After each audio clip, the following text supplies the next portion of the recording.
Over to you. Shafan?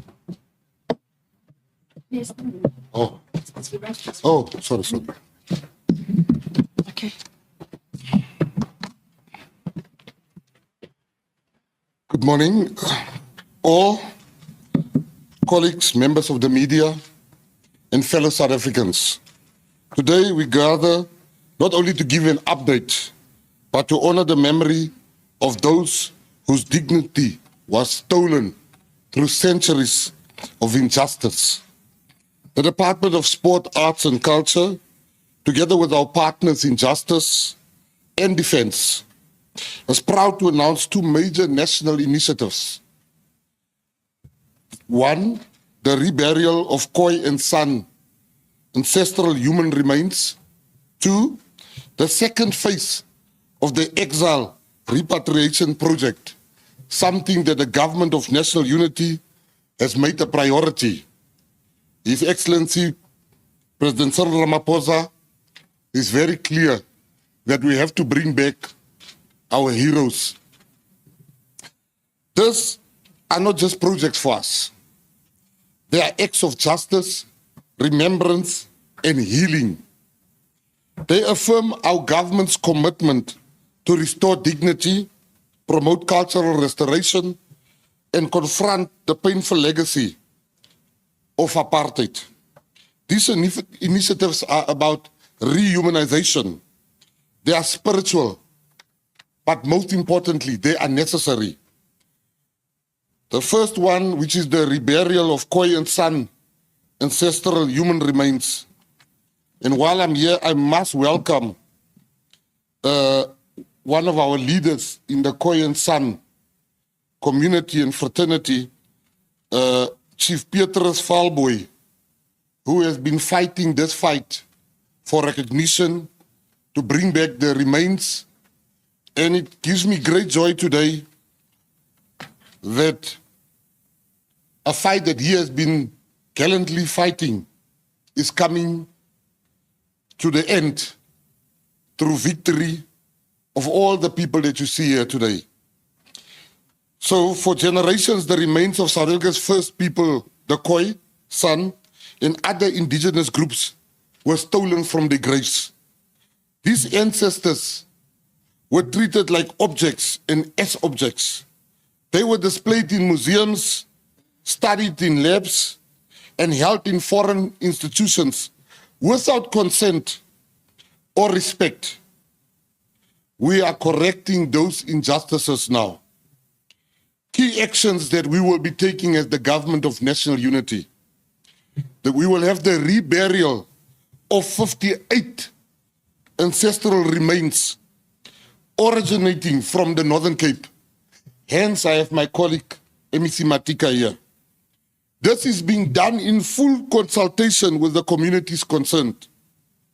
The process is led by our implementing partners, Zico Museums of South Africa, SARA, South African Heritage Resource Agency. It is guided by the Northern Cape Reburial Task Team, representing the Nama, Griqua, Korana, and San communities. What does reburial truly means? It is not just about returning the remains to the soil. It is about restoring dignity. It's about fulfilling cultural and spiritual obligations. It's about healing the deep wounds of dispossession and, most importantly, historical erasure. International cooperation. We are in active talks with the Hunterian Museum at the University of Glasgow to return more Khoi and San remains. Our people are all over the world, and this government is caring enough to say, go get the remains of our people. We call on all institutions, both here and abroad, to engage in honest and active-driven processes of restitution and repatriation. 2, the Exile Repatriation Project Phase 2. As you know, last year we brought back Duma Nokwe, Bethel February, Memu Posho, Tot Machikitsa. We brought back 45 of our heroes. And that program is continuing with the instruction from the government that it should be sped up. This program is phase 2. Thousands of our people went into exile during the liberation struggle. Many never came home. Some died unknown, buried in unmarked graves, without their families having the chance to mourn. Why does this matter? The Exile Repatriation Project is about bringing our freedom fighters home. It is a moral duty. We are doing no family a favor. It is a duty, a moral one. It's a national responsibility. These were people who gave everything for our liberation. Everybody in this room and everybody watching, we owe those families a great debt of gratitude. The background and the mandate. This work follows the request from the president that was made by the military veterans to the President Ramaphosa in 2019 already. It forms part of the response by the Presidential Technical Task Team. Cabinet approved the national policy for the repatriation and restitution of human remains and heritage objects in 2021. The policy offers a clear framework of how we return and honor those who died in exile. As part of the second phase of our 5-year repatriation program, launched in September 2024, a joint delegation of the people in the room will travel to Angola, Lesotho, Zambia, Zimbabwe. The mission will include inspection of cemetery records, grave mapping, historical and archival research. Most importantly, a call to the public is being made. We urge former exiles, comrades, and families to assist us. If you have names, photos, dates, or locations, no matter how small, please come forward. You can submit this information via the online form at www.sara.org.za. Exile repatriation. I have to repeat that. We call on the public, if you have got a family member that went into exile, this is not a paper exercise for us. This is an actionable exercise. Please come forward with photos. We want to give families closure. And those that don't understand and call this a waste of time, because I saw some people said it's a waste of money. I want to address that by saying this is not an act of charity. This is an act of justice. As a democratic state, it is our duty to restore the dignity of the dead and bring peace to the living.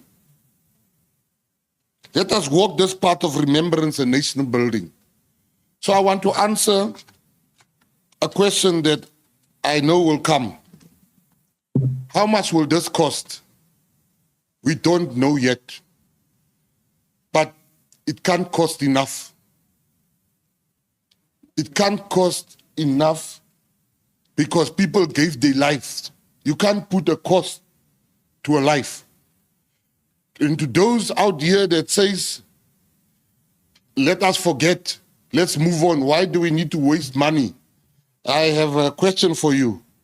If somebody picks up your father or your daughter or your son and they say they are police and they take them from your house now at 8 o'clock and you never see them again, would you not want to know what happened to them? That is what we are doing here. We are bringing back, you know, I'm even tempted to say by fire or by force, but we are bringing back, we must not be apologetic. I don't want anybody here to be apologetic about this exercise. We are decisive. We are bringing back our people. I am the son of a mother that had a brother that never came back. My mom died of a broken heart. So if you don't understand what families go through, we want to bring closure. And under the great leadership of His Excellency President Matamela Cyril Ramaphosa, which gave me a clear line of march, go and get our fallen heroes. And during this term of the GNU, we want to make sure they come back. I don't want to say during my term as a minister, because you know, as a minister, your term can change even midnight tonight. If there's a reshuffle, you never know. But the GNU, that is not a Mckenzie or a Mabe or a Motshega program. This is the program of the Government of National Unity. Thank you very much. Thank you.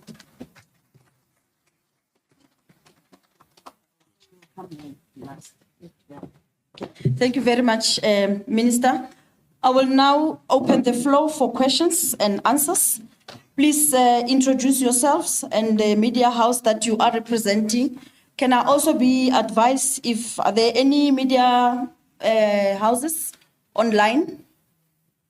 If so, please, you will indicate so that I also acknowledge them and give them an opportunity. Leaders from entities will also assist in responding to questions, and the minister will come last to give response to questions directed to him and give us a way forward. The floor is open. Okay. Thank you. It's Kenya Panga from SABC News. Minister, is there a timetable that you've set for your task teams to complete phase 2? And then during the main ceremony, where we saw those remains from Zambia return to the country, it was made clear by the missing persons task team that some areas would be incredibly difficult to retrieve those remains, such as Angola. What is the plan for those particular families? Have they been consulted since that main ceremony about an alternative symbolic ceremony to complete that particular phase of restorative justice, knowing that you won't be able to get into those active scenes and retrieve those remains for those particular families? Thank you. The second one. Turkmen Terzi representing Turkish. Minister Mckenzie, given that countries like Angola, Lesotho, Zambia, Zimbabwe, and many others, Tanzania, sheltered South African freedom fighters during the liberation struggle. So is your department considering any cultural sport exchange and commemorative partnership to honor this nation for the historic support? Thank you. Thank you. Next.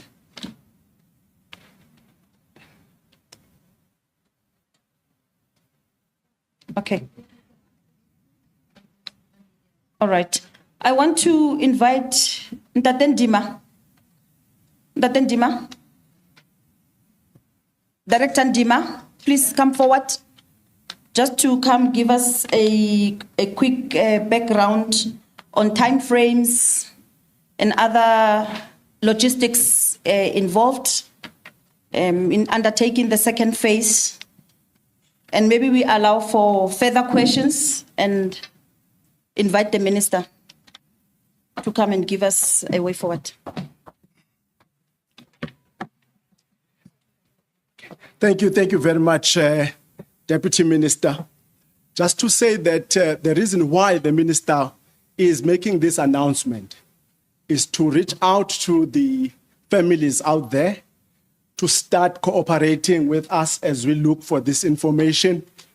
We are planning between June and July to visit Angola and other countries that the minister has mentioned, so that we can start looking at the cemetery records, grave mapping, and do all the necessary work that needs to be done before the exhumations take place.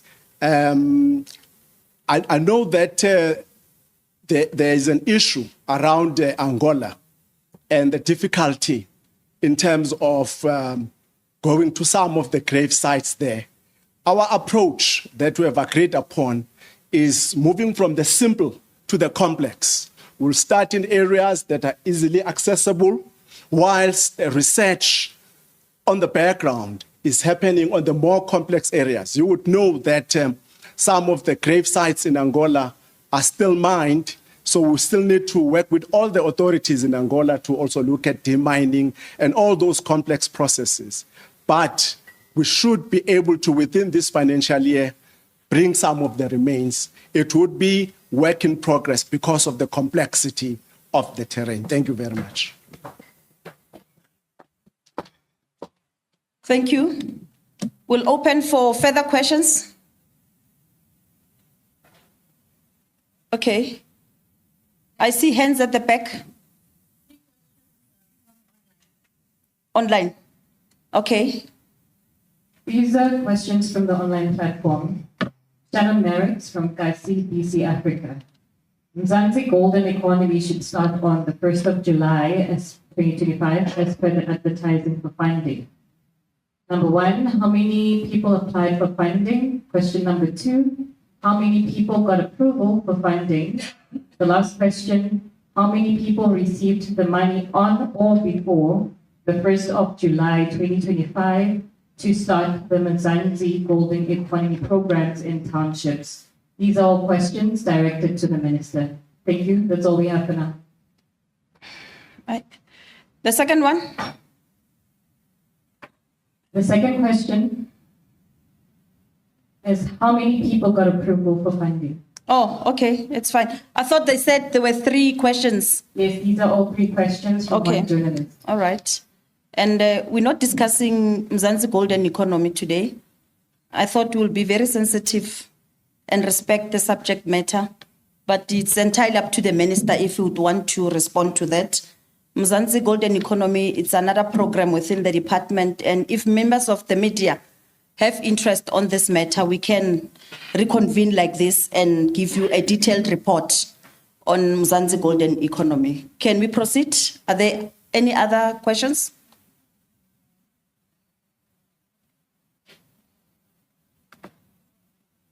None. Okay, SABC.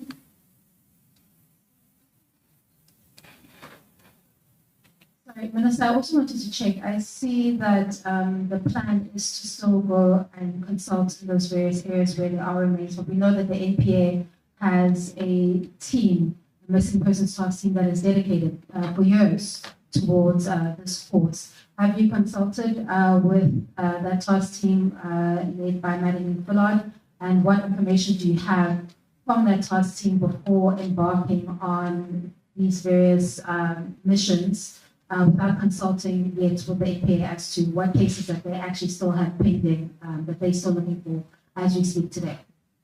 Thank you. Marilyn from the missing persons, please come and assist in responding. Marilyn, please.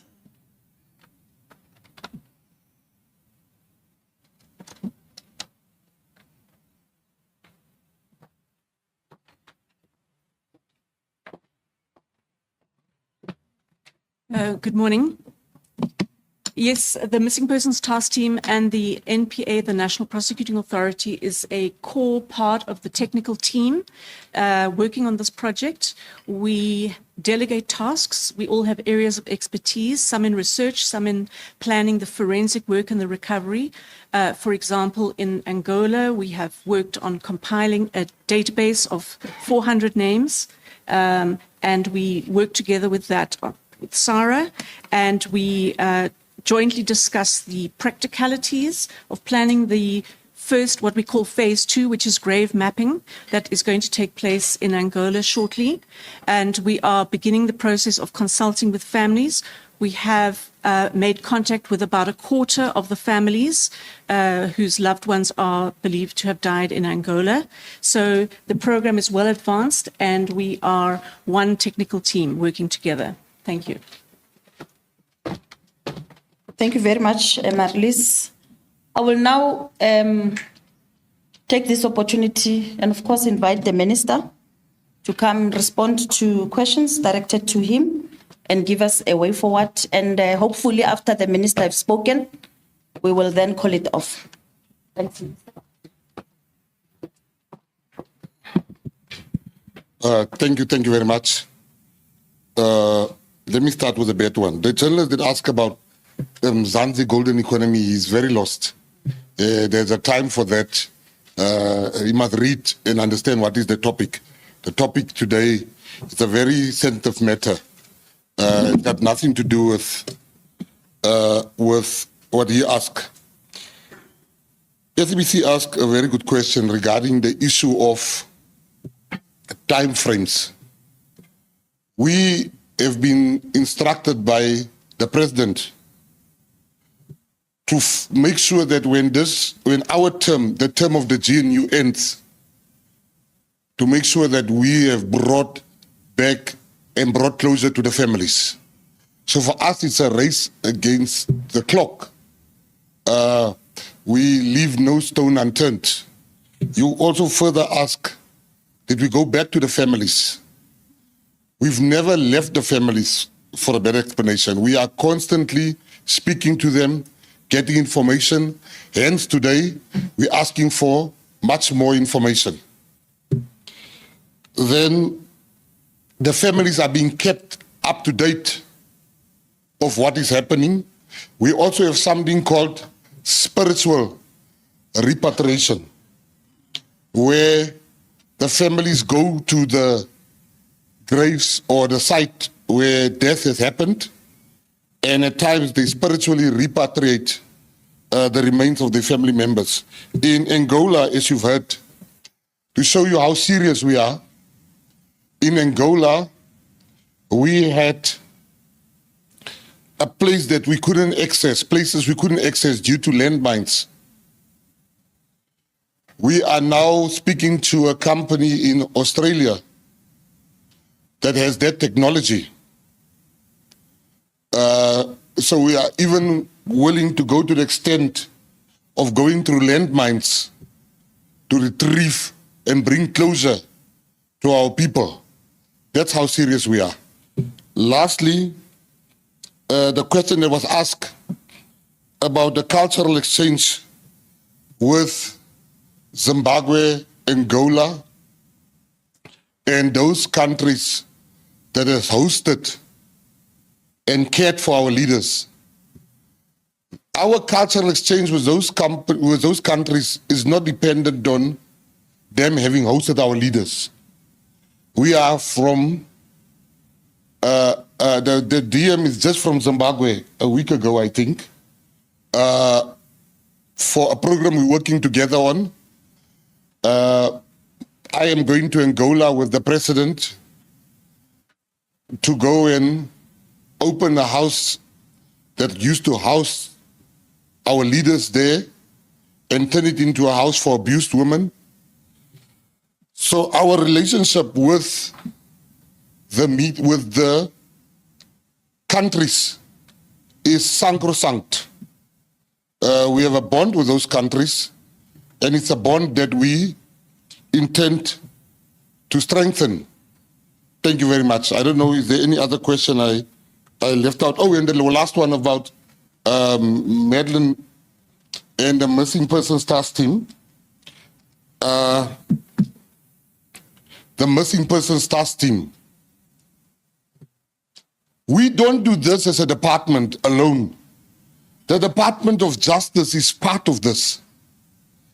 Military veterans is part of this. This is not, look at us, projects. This is our project. We work together. In fact, we are latecomers to this project. The people have been working very hard, like Sarah. All our, I'm a latecomer to this project. I just came to give impetus to it and push. But people have been working, and we are now giving them that support. So, to answer that question, we work in tandem, hand in hand. We sit in one meetings, we discuss, and we do that. In 2010, if I can just add this, in 2010, we brought Troy and Klaas Pienaar from Australia, Khoisan leaders. In 2002, we brought Sarah Bartman from France.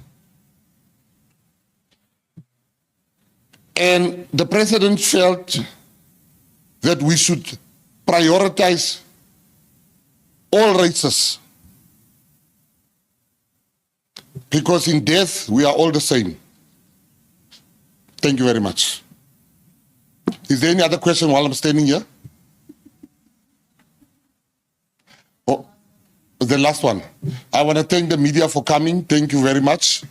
And we are available for interviews if you want one-on-one interviews with any of the people here that is present. I want to thank everybody that came here today. Thank you very much.